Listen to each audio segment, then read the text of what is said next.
Kama mnavyofahamu, mwaka 2018 eneo hili la hifadhi ya Ngorongoro lilitambuliwa na shirika la Umoja wa Mataifa la elimu, sayansi na utamaduni, au kwa kifupi UNESCO, kuwa eneo la hifadhi ya jiolojia ya Ngorongoro Lengai, ambayo ni geopark pekee katika nchi za kusini mwa jangwa la Sahara.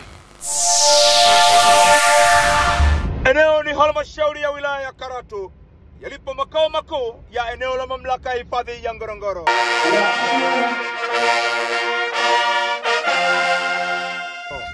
Na huu ni uzinduzi rasmi wa makumbusho mapya na ya kisasa ya jiolojia ya Ngorongoro Lengai, ambapo makamu wa rais wa Jamhuri ya Muungano wa Tanzania Dr. Philip Isdori Mpango ndiye mgeni wa heshima katika tukio hili.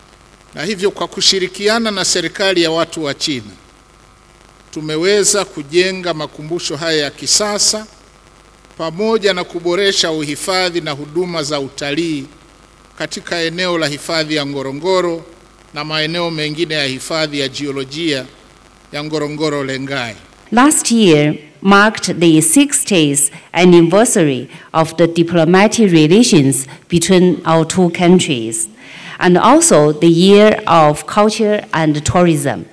Hata hivyo, imedokezwa kuanzishwa kwa makumbusho hii mpya ndani ya eneo la mamlaka ya hifadhi ya Ngorongoro kutatanua wigo wa shughuli za utalii katika eneo hili la hifadhi ya Ngorongoro.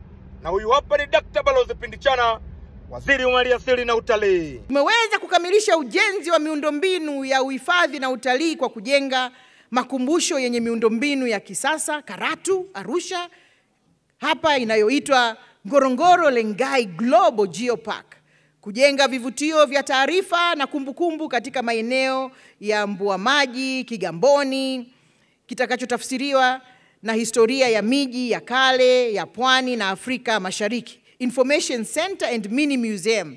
Hii ni Kadoshi TV, always on time.